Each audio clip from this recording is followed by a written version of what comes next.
ఆర్మూర్ పట్టణంలోని కోర్టు ప్రాంగణంలో mandal legal services committee Armoor senior civil judge Nazeem Sultan ఆధ్వర్యంలో జాతీయ లోక్ అదాలత్ కార్యక్రమాన్ని నిర్వహించారు. ఆర్మూర్ కోర్టు ప్రాంగణంలో శనివారం జరిగిన జాతీయ లోక్ అదాలత్ లో 1163 కేసులు పరిష్కారం చేయడం జరిగిందని senior civil judge Nazeem Sultana తెలిపారు. అదేవిధంగా న్యాయ చైతన్య సదస్సు నిర్వహించారు. ప్రిన్సిపల్ జూనియర్ సివిల్ జడ్జి కోర్టుకు సంబంధించి మెయింటెనెన్స్ కేసులు 2, సీసీ కేసులు 45, సైబర్ క్రైమ్ కేసులు 16 పరిష్కరించడం జరిగింది. అడిషనల్ మెజిస్ట్రేట్ కోర్టుకు సంబంధించి సైబర్ క్రైమ్ 17, ఎక్సైజ్ కేసులు 33, రెండవ శ్రేణి కోర్టుకు 950 పెట్టి కేసులు, Nizamabad second additional JFCM Armoor FAC న్యాయమూర్తి పి శ్రీనివాసరావు ఆధ్వర్యంలో ఇరుపక్షాలు రాజీ చేసుకుని కేసులు పరిష్కరించడం జరిగింది.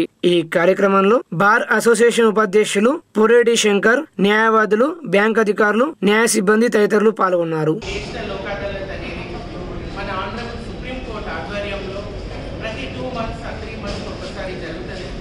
అట్లే మన ఆనరబుల్ హైకోర్టు ఆధ్వర్యంలో, మన డిస్ట్రిక్ట్ లీగల్ సర్వీసెస్ అథారిటీ ఆధ్వర్యంలో, మన మండల్ లీగల్ సర్వీసెస్ కమిటీ ఈ లోక్ అదాలత్ ప్రతి 2-3 months ఒకసారి నేషనల్ లోక్ అదాలత్ జరుపుకుంటూ ఉంటాం మనం.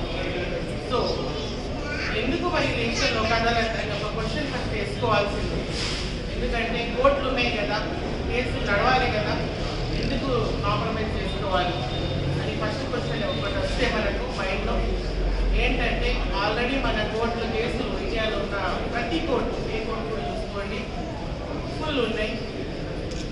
ఎన్ని కేసెస్ అంటే మనం ఒక్క ఆఫీసర్ 2-3 కోర్ట్స్, ఇక్కడే మనకు కూడా ఎగ్జాంపుల్ కనిపిస్తుంది, 2-3 కోర్ట్స్ ఖచ్చితంగా ఇన్ఛార్జ్ ఉన్న పరిస్థితులు ఉన్నాయి.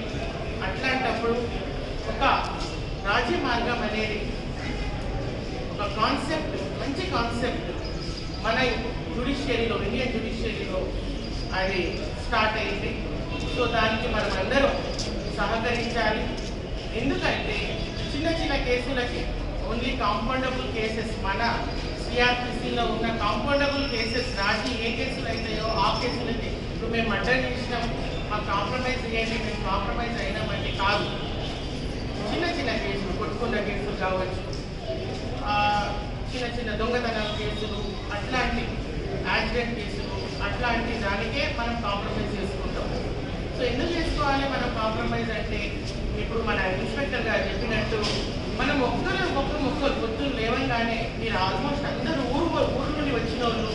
సో మన ఊళ్ళో ఎట్లా ఉంటుంది, భాయిచారా పని అంటే అన్నదమ్ముల్లాగా ఉండాలి, అక్క చెల్లెలు అన్నదమ్ముల ఆ కాన్సెప్ట్తో మనం బతుకుతాం చిన్న ఊళ్ళలో. సో అట్లాంటప్పుడు ఆ కక్షలు, ఆ ఫేసులు చూడగానే అది ఒక 2-3 generations వరకు అవి నడుస్తూ ఉంటాయి. ఎందుకు అది అవసరమా? మళ్ళీ సివిల్ కేసెస్కి వస్తే అన్నదమ్ములు ఒక్కొక్క గజం భూమిల కోసం కూడా అసలు ప్రాణాలు తీసుకుంటున్నారు, తలలు పగలగొట్టుకుంటున్నారు. అవన్నీ అవసరమా మనకు? ఎన్ని సంవత్సరాలు బతుకుతాం చెప్పండి. పోనీ ఒక ఫిలాసఫికల్గా మాట్లాడుకుందాం, ఒక మనిషి ఎన్ని సంవత్సరాలు బతుకుతుందో? ఫస్ట్ 100 సంవత్సరాలు ఉన్నాయి. ఇప్పుడు ఉందా ఆ కాన్సెప్ట్? ఎంత అనుకుందాం? ఒక 60-70 years, 60 వేసుకుందామా? 60 సంవత్సరాలు వేసుకుందాం యావరేజ్గా, ఓకేనా? 60 సంవత్సరాల చిన్నగా ఉన్నప్పుడు ఒక 15-16-18 years వదిలేద్దాం.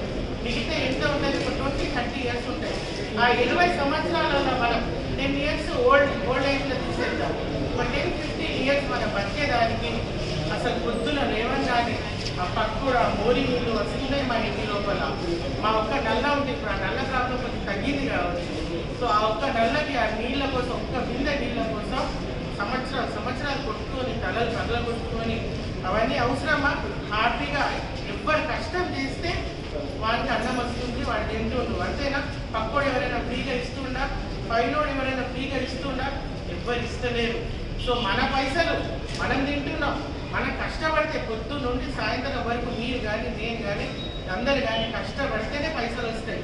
మనం కష్టపడి మన పైసలు మనం తినకుండా ఆ కక్షలు పెట్టుకొని, వీడు అట్లా అన్నాడు, నాకు చూసి ముఖం అట్టు మళ్ళించుకున్నాడు, నాకు సలాం చేయలేదు, నాకు ఇది చేయలేదు, నాకు అది చేయలేదు, కక్షలు అవసరమా? అవసరం లేదు. పర్సనల్ లైఫ్, అప్పటి ప్రొఫెషనల్ లైఫ్, అడ్మినిస్ట్రేషన్ ఇన్కన్వీనియన్స్ ఉండొచ్చు, కానీ పర్సనల్ లైఫ్లో నేను అంటాను అవసరం లేదు. చిన్న చిన్నవి వస్తాయి. మనుషులం మనం. విజయరామ్ గారు నాకు దేవతలు కాదు, నేనే దేవుడు అన్న చేసినో ఏమైంది తెలిసింది కదా రీసెంట్గా ఎలక్షన్ మనుషులుగానే ఉండాలి. కాకుంటే ఒక ఫుల్ మానవత్వం కలిగిన మనిషిగా ఉందాం. మానవత్వం అంటే ఉన్నది మొత్తం దానం చేసి మనం కాదు, విమానాలను కూర్చోవాలని కూడా కాదు, ఉన్న దాంట్లో మన చేతుల్లో ఉన్న దాంట్లో మేనేజర్ గారు చెప్పారు, మేడం కోఆపరేట్ నేను ఇప్పుడు స్టార్టింగ్లో వచ్చినప్పుడు మాకు బ్యాంక్ కేసులు 7 to 10 అయినాయి. ఫస్ట్ లోకాదాలు 7 to 10. ఇవాళ మనం చూసుకుంటే 100 పైన అయితే మాకు తెలిసి. ఎందుకంటే వాళ్ళకి కూర్చున్నప్పుడు వాళ్ళ ఏటీఎంస్ వచ్చినప్పుడు నేను చెప్పింది ఏంటంటే నిజామాబాద్ జిల్లా నిజామాబాద్ రూరల్ నియోజకవర్గం ఇందలవాయి మండలంలో దారుణం చోటు చేసుకుంది. ఇందలవాయి మండలం మేఘ్యనాయక్ తాండా గ్రామానికి చెందిన లకావత్ వెంగల్ అనే వ్యక్తి డిచ్పల్లి మండలం సిఎంసి హాస్పిటల్ పరిధిలో శుక్రవారం రాత్రి దారుణ హత్యకు గురయ్యాడు. సీసీ కెమెరాల ఆధారంగా ప్రధాన నిందితుడిని పట్టుకుని పోలీసులు విచారణ జరుపుతున్నారు. హత్య ఒకరు చేశారా లేక ఇంకా ఎవరైనా ఉన్నారనే కోణంలో పోలీసులు విచారణ చేపడుతున్నారు. పోస్టు మార్టం నిమిత్తం జిల్లా ప్రభుత్వ ఆసుపత్రికి మృతదేహాన్ని తరలించారు. ఇదిలా ఉండగా మిగతా నిందితులందరినీ పట్టుకోవాలని మృతుడి తరపున బంధువులు ఆందోళన చేపట్టారు. ప్రధాన నిందితుడు ఇంటికి నిప్పు పెట్టి ధ్వంసం చేశారు. మృతునికి భార్య, 3 ఆడపిల్లలు ఉన్నారు. నిందితులందరినీ పట్టుకుని అరెస్టు చేసేంత వరకు మృతదేహాన్ని పోస్టు మార్టానికి పంపేది లేదని గ్రామస్తులు డిచ్పల్లి పోలీస్ స్టేషన్ ఎదుట బైఠాయించారు. మేఘ్యనాయక్ తాండాలో మృతుని కుటుంబీకులు నిందితుడు ఇంటికి నిప్పు పెట్టారు. ఇంట్లోని వస్తువులను బయటపడేశారు. దీంతో పోలీసులు భారీ ఎత్తున నిందితుని ఇంటి ఎదుట పోలీస్ బందోబస్తు నిర్వహించారు. ఇరు వర్గాల వారికి పోలీసులు నచ్చజెప్పి గ్రామస్తులను శాంతింపజేసే ప్రయత్నం చేశారు.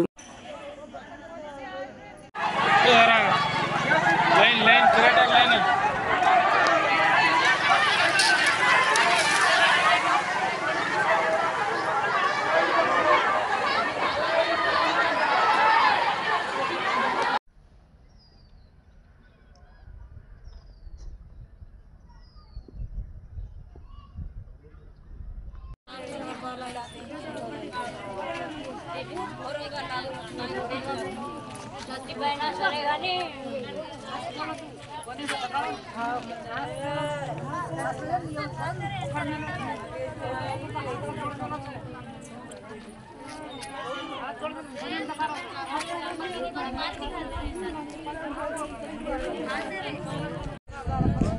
ఆర్మూరు పట్టణంలోని ప్రెస్ క్లబ్ భవనంలో ఈనాడు పత్రిక చైర్మన్ రామోజీరావుకు ఆర్మూరు జర్నలిస్టులు ఘనంగా నివాళులు అర్పించారు. పత్రికా రంగంలో కొత్త పుంతలు తొక్కించి తనదైన ముద్ర వేసిన అక్షర యోధుడు రామోజీ గ్రూప్ సంస్థలు ఈనాడు పత్రిక చైర్మన్ రామోజీరావుకు ఆర్మూరు జర్నలిస్టులు ఘనంగా నివాళులు అర్పించారు. గత కొన్ని దశాబ్దాలుగా పత్రికా రంగంలో ఆయన చేస్తున్న సేవలకు కేంద్ర ప్రభుత్వం 2వ అత్యున్నత పురస్కారం పద్మ విభూషణ్ గతంలోనే ప్రదానం చేసిన సంగతి తెలిసిందే. ఈనాడు పత్రిక ఈటీవీ ఛానల్ తో అందరికీ సుపరిచితులైన వ్యక్తి విలువలతో కూడిన జర్నలిజం చేశారన్నారు. ప్రతి తెలుగువాడి నాడి పట్టుకుని ఉషోదయపు వెలుగులు పంచాలని ఆయన చేసిన కృషి నిర్విరామమని జర్నలిస్టులు కొనియాడారు.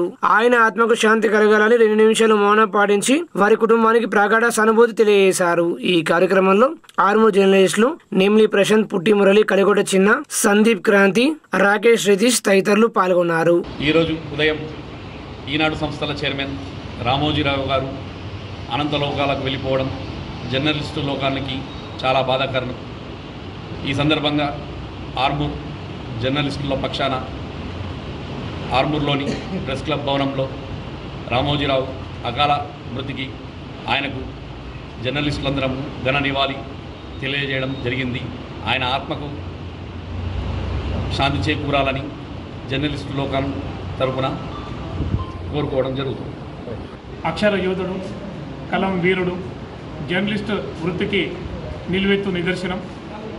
ఈనాడు ETV editor Ramoji Rao group chairman స్వర్గీయ రామోజీరావు గారు ఈరోజు పరమావధించడం జర్నలిస్ట్ లోకానికే ఒక తీరని లోటు. ఆయన అకాల మృతికి ఆర్మూర్ నవనాథపురం ఆర్మూర్ ప్రెస్ క్లబ్ సభ్యులందరం ఈరోజు ఘనంగా నివాళులర్పించి ఆయన మృతికి 1 నిమిషం మౌనం పాటించి నివాళులర్పించడం జరిగింది. ఈ సందర్భంగా వారి కుటుంబ సభ్యులకు మా ఆర్మూర్ జర్నలిస్టుల తరఫున ప్రగాఢ సానుభూతిని తెలియజేస్తున్నాం. ఆర్మూర్ డివిజన్ పరిధిలో కొత్తిమీరకు డిమాండ్ ఏర్పడింది.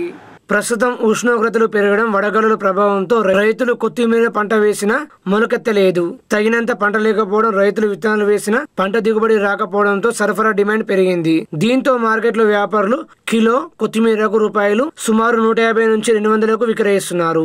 ఆర్మూర్ డివిజన్ లో కొత్తిమీర ఎక్కువగా దిగుబడి వచ్చిన సమయంలో కొత్తిమీర రూపాయలు 10కి 100 నుంచి 200 గ్రాములకు అమ్మేవారు. కానీ ప్రస్తుతం మార్కెట్లో కొత్తిమీర లేకపోవడంతో మహారాష్ట్రతో పాటు ఇతర ప్రాంతాల నుంచి ఆర్మూర్ డివిజన్ కు దిగుమతి చేసుకుంటున్నారు. దీంతో ఆర్మూర్ డివిజన్ లో కొత్తిమీర కొరత ఏర్పడింది. వ్యాపారులు కూడా తాము కొంతమేరకు నష్టపోతున్నామని తెలిపారు.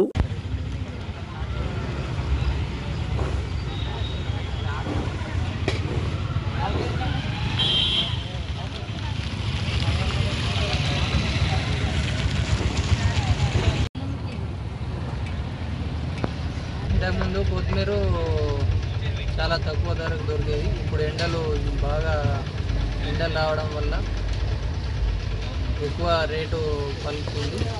ఎండకు ఆగడం లేదు, పంట కూడా బాగా వెళ్తలేదు, రైతులు కూడా నష్టపోతున్నారు. ఇక్కడేమో కొత్తిమీర దొరకలేదు, స్థిరమైంది. ముందు 50 రూపాయలు పెట్టే 100 రూపాయలు పెట్టే ఉండే, ఇప్పుడు 400, 500 అయింది. అలా కూడా 20, 30 పెట్టెలు వెళ్ళేటి 4-5 పెట్టెలు వెళ్తున్నాయి రైతులకు. మాకు కూడా ఇప్పుడు అమ్ముతే లాభం, ఇట్లా ఆరిపోయిన పడేసుడు ఎండకు. ఆర్మూర్ పట్టణంలో ఈఆర్ ఫౌండేషన్ ఆధ్వర్యంలో ఫౌండేషన్ వ్యవస్థాపకులు సిఏ రాజశేఖర్ నీట్ లో ఉత్తమ ప్రతిభ కనబరిచిన విద్యార్థులను ఘనంగా సన్మానించారు. ఈ సందర్భంగా సిఏ రాజశేఖర్ మాట్లాడుతూ విద్యార్థులు శ్రద్ధగా చదువుకుని ఉన్నత స్థానాలు స్థిరపడాలని, తల్లిదండ్రులకు మంచి పేరు తీసుకురావాలని సూచించారు. ఈ కార్యక్రమంలో విద్యార్థుల తల్లిదండ్రులతో పాటు ఫౌండేషన్ సభ్యులు తదితరులు ఉన్నారు. ఈరోజు చేపూర్ నిషాన్ వాళ్ళ నాన్నగారు గణేష్ గారి యొక్క అబ్బాయి భారతదేశం మొత్తంలో నిర్వహించినటువంటి నీట్లో మంచి గొప్ప ర్యాంక్స్ సాధించినందుకు ఆయన అభినందించడానికి మేమందరం ఇక్కడికి వచ్చాము. ఈఆర్ ఫౌండేషన్ ఈరోత్రి రామదాస్ గారి ఒక ట్రస్ట్ ఏర్పాటు చేయడం జరిగింది. దాంట్లో మా యొక్క మిత్రులు, దాంట్లో డైరెక్ట్గా ఇండైరెక్ట్గా సపోర్ట్ చేస్తున్నటువంటి నా యొక్క మిత్రులందరికీ ఈరోజు ఇక్కడికి రావడం చాలా సంతోషదాయకం. ఎందుకంటే వైద్య వృత్తి అనేది చాలా ఇంపార్టెంట్. దాంట్లో ఇంత చిన్న వయసులోనే అంత కష్టతరమైనటువంటి నీట్ ఆల్ ఇండియా లెవెల్లో ఎంతో గొప్ప ర్యాంక్ సాధించి మంచి నిజామాబాద్ జిల్లాలను దాదాపు 2వ అతిపెద్ద ర్యాంక్ సాధించినటువంటి నిశాంత్కి, వాళ్ళ నాన్నగారికి, వాళ్ళ అమ్మగారికి మా యొక్క ట్రస్ట్ తరఫున మేము అందరం అభినందిస్తున్నాం. ఈరోజు ఈ కార్యక్రమానికి విశేషించినటువంటి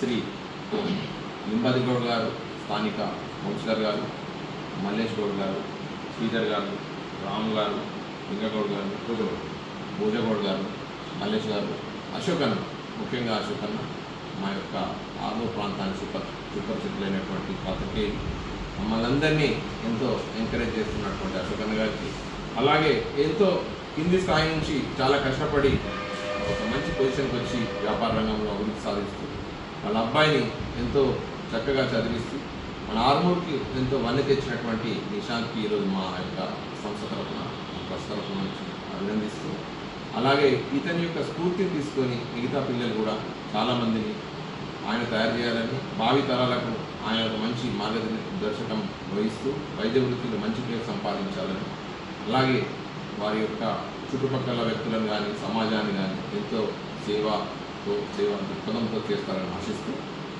మా యొక్క ఈ యొక్క కార్యక్రమాలు మరింత విస్తృతపరచాలని అనుకుంటున్నాం.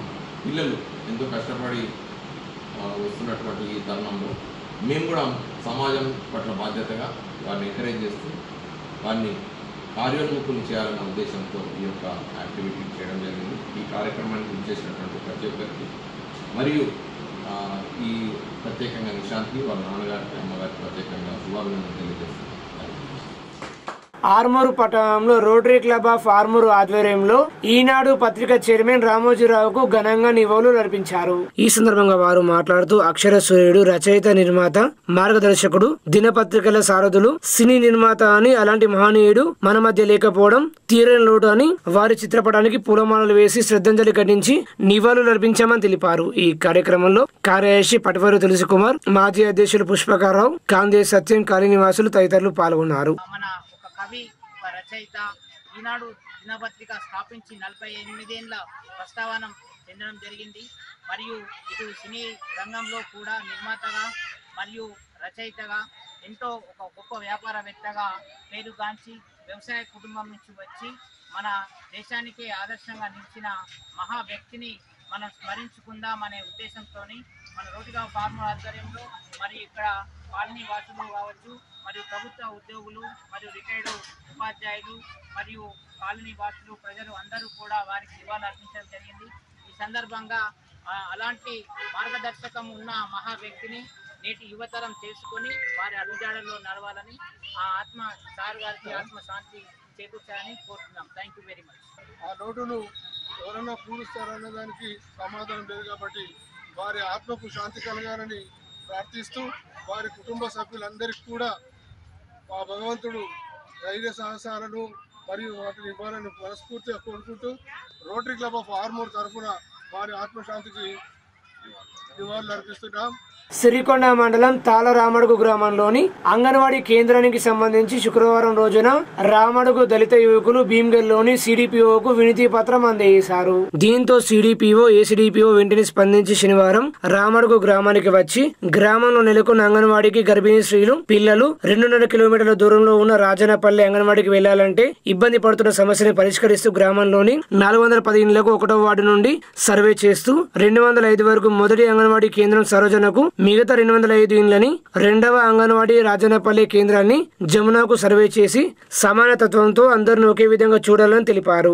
రాజన్నపల్లిలో ఉన్న అంగన్వాడీ గర్భిణీలకు గ్రామంలోని అంగన్వాడీ కేంద్రంలోని పౌష్టికాహారం, బియ్యం, నూనె, గుడ్లు మొదలైనవి ఇక్కడే ఇస్తామని, అంత దూరం వెళ్లాల్సిన అవసరం లేదని సిడిపిఓ స్వర్ణలత, ఏసీడీపీఓ జ్ఞానేశ్వరి తెలిపారు. గ్రామ అంగన్వాడీలకు ఇలాంటి సమస్య మళ్లీ పునరావృతం కావద్దని ఆదేశాలు జారీ చేశారు. ఈ కార్యక్రమంలో గ్రామ యువ సభ్యులు, కారోబా గ్రామ ప్రజలు పాల్గొన్నారు.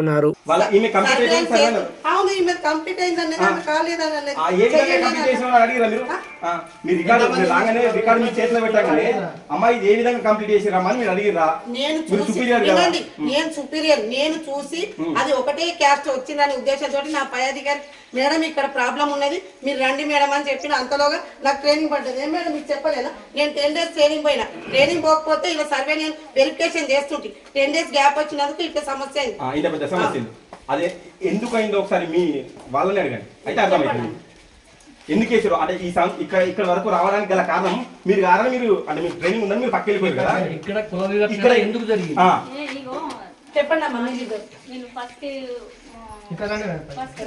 నుంచి అక్కడ కుండెలు ఆడకెళ్ళి బ్లాక్ వేదిగా వేసుకుంటా వచ్చిన. వీడి దాకా వచ్చింది బస్ స్టాండ్ దాకా. ఇక నీకు జనాభా ఎక్కువ అవుతుందా మీకు ఇచ్చేయి అంటే మరి గున్నయి చేసుకో అని నేను చెప్పిన. ఎక్కడ దాకా వేసి మీరు ఎక్కడ దాకా బస్ స్టాండ్ నుంచి ఇక్కడ అంబేద్కర్ వరకు ఇంకా వేరే కులానికి చెందిన బాలింతలు కానీ పిల్లలు లేరా? ఎవరు లేరా? అమ్మని అడగండి. మరి మళ్ళీ ఇక్కడ అవతల కూడా ఉన్నది కదా, ఇటు ఇంకా అటు నుంచి ఉన్నారు, వాళ్ళు లేరా? వాళ్ళు ఎటు పోయినారు? ఒకటే ఏరియా పక్క పక్క ఇల్లు అటు ఇటు ఎందుకు చేసిండు? ఒక్క మొక్కని ఉంటుందని ఒక్క మొక్కలు అంటే కుల వివక్షతని మీరు చెప్పింది అదే కదా మేడం.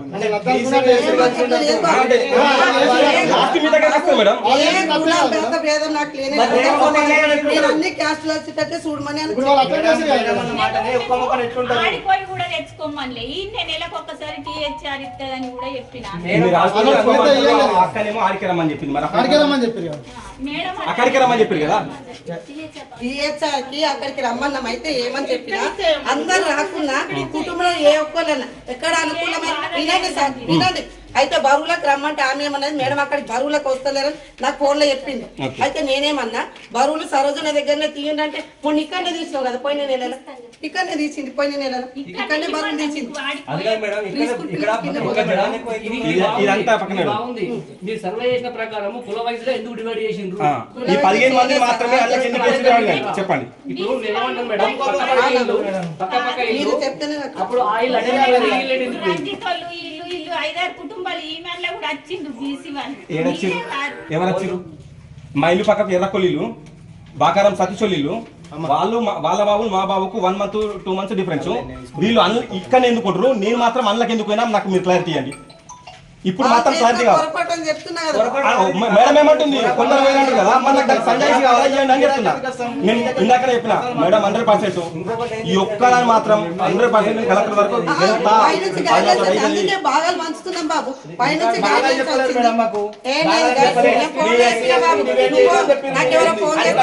గవర్నమెంట్ గైడ్ లైన్స్ వచ్చినాయి బాబు. ఒక్క గ్రామం నేనే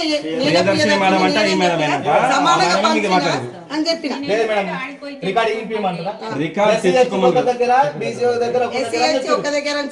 మేడం రికార్డింగ్ ఉంది, ఇబ్బంది ఏం లేదు. నిజామాబాద్ నగరంలో ఎస్ఎఫ్ఐ జిల్లా కార్యాలయంలో ఎస్ఎఫ్ఐ నాయకులు మీడియా సమావేశం నిర్వహించి మాట్లాడుతూ నీట్ పరీక్షను రద్దు చేసి తిరిగి నిర్వహించాలని డిమాండ్ చేశారు.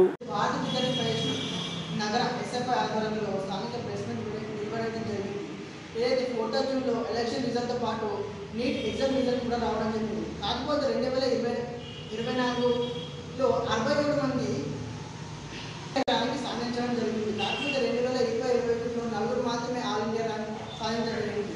ఏదైతే ఎన్టీఏ నిర్వహించిన ఎగ్జామ్ ప్రకారం చాలా మందికి గ్రీస్ మార్క్స్ ఇవ్వడం జరిగింది.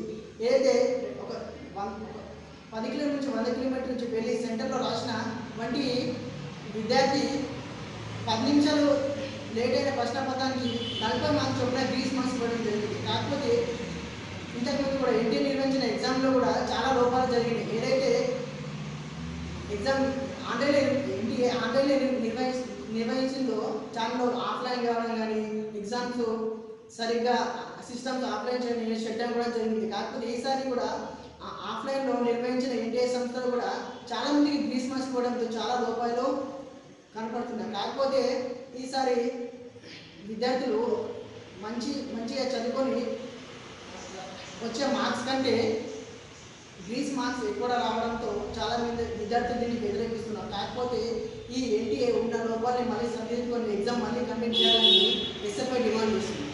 నిజామాబాద్ నగరంలోని ఎస్సీ స్టడీ సర్కిల్ అక్రమాలపై విచారణ చేపట్టాలని పీడీఎస్యూ నాయకులు డిమాండ్ చేశారు. తెలంగాణ రాష్ట్ర ప్రభుత్వం ఎస్సీ పేద విద్యార్థులకు డిఎస్సి గ్రూప్స్కు సంబంధించిన ఎస్సీ స్టడీ సర్కిల్ను ఏర్పాటు చేయడం జరిగింది. విద్యార్థుల భవిష్యత్తు దృష్ట్యా వాళ్ళ ఉద్యోగరీత్యా ఆలోచించి రాష్ట్ర ప్రభుత్వం ఇటువంటి స్టడీ సర్కిల్ను ఏర్పాటు చేయడం జరిగింది. కానీ నిజామాబాద్ జిల్లాలోని ఎస్సీ స్టడీ సర్కిల్ సంబంధించిన జిల్లా అధికారి అయిన డిఎస్సి డిఓ శశికళ గారు, అదేవిధంగా ఎస్ మారుతి హెచ్డబ్ల్యూఓ వీరిద్దరూ స్టడీ సర్కిల్ సంబంధించిన ఆర్థిక లావాదేవీలను దుర్వినియోగం చేయడం జరిగింది.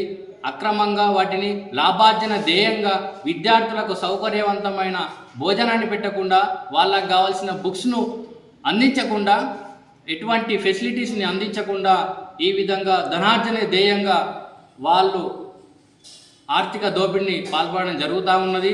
అదేవిధంగా విద్యార్థులు వాళ్ళకు కావాల్సిన మౌలిక సదుపాయాలు అందించాలని, బుక్స్ మెటీరియల్ అందించాలని, అదేవిధంగా మంచి భోజనాన్ని వసతిని అందించాలని కోరగా దురుసుగా వాళ్ళ మీద డిఎస్సి డిఓ శశికళ గారు మరి ఎస్ మారుతి వాళ్ళ మీద దురుసుగా ప్రవర్తించడం చాలా సిగ్గుచేటు. వెంటనే వీటన్నిటిపై జిల్లా కలెక్టరు స్పందించి చర్యలు తీసుకోవాల్సిందిగా కోరుతా ఉన్నాం. అదేవిధంగా దాదాపు 40 మంది విద్యార్థులు మాత్రమే స్టడీ సర్కిల్కి రావడం జరుగుతూ ఉంది. కానీ 100 మందికి సంబంధించిన బుక్స్ కావచ్చు, వాళ్ళకి సంబంధించిన మెస్ బకాయిలు కావచ్చు, ఆ విధంగా 100 మందికి సంబంధించిన అమౌంట్ను ఎటువంటి పై అధికారులకు తెలియకుండా డ్రా చేయడము, మారుతి అని హెచ్డబ్ల్యూ ద్వారా డ్రా చేయడం చాలా సిగ్గుచేటు. అదేవిధంగా ఎటువంటి పై అధికారుల దృష్ట్యా తీసుకువెళ్లకుండా తన సొంత ప్రయోజనాల దృష్ట్యా ఆలోచించి వసతి గృహాన్ని ఏర్పాటు చేసి ఆ వసతి గృహానికి సంబంధించిన అమౌంట్కు సంబంధించింది వాళ్ళ ఎస్ మారుతికి సంబంధించిన అకౌంట్లోకి డ్రా చేయడము చాలా బాధాకరం. ఈ విధంగా అనేక రకాలుగా ఎస్సీ స్టడీ సర్కిల్లో సంబంధించిన అక్రమాలు జరిగాయని, నిధుల్లో దుర్వినియోగం చేయడం జరిగిందని మేము పీడిఎస్గా భావిస్తూ ఉన్నాం. వెంటనే నిజామాబాద్ జిల్లా కలెక్టర్ గారు ఈ విషయం పైన స్పందించి చర్యలు తీసుకోవాల్సిందిగా, అదేవిధంగా నిధులను మొత్తం రికవరీ చేయాల్సిందిగా, అదేవిధంగా ఇటువంటి సంఘటనలు మరోసారి జరగకుండా చర్యలు తీసుకోవాల్సిందిగా మేము పీడిఎస్గా జిల్లా కలెక్టర్ గారిని, తెలంగాణ రాష్ట్ర ప్రభుత్వాన్ని కోరుతా ఉన్నాం.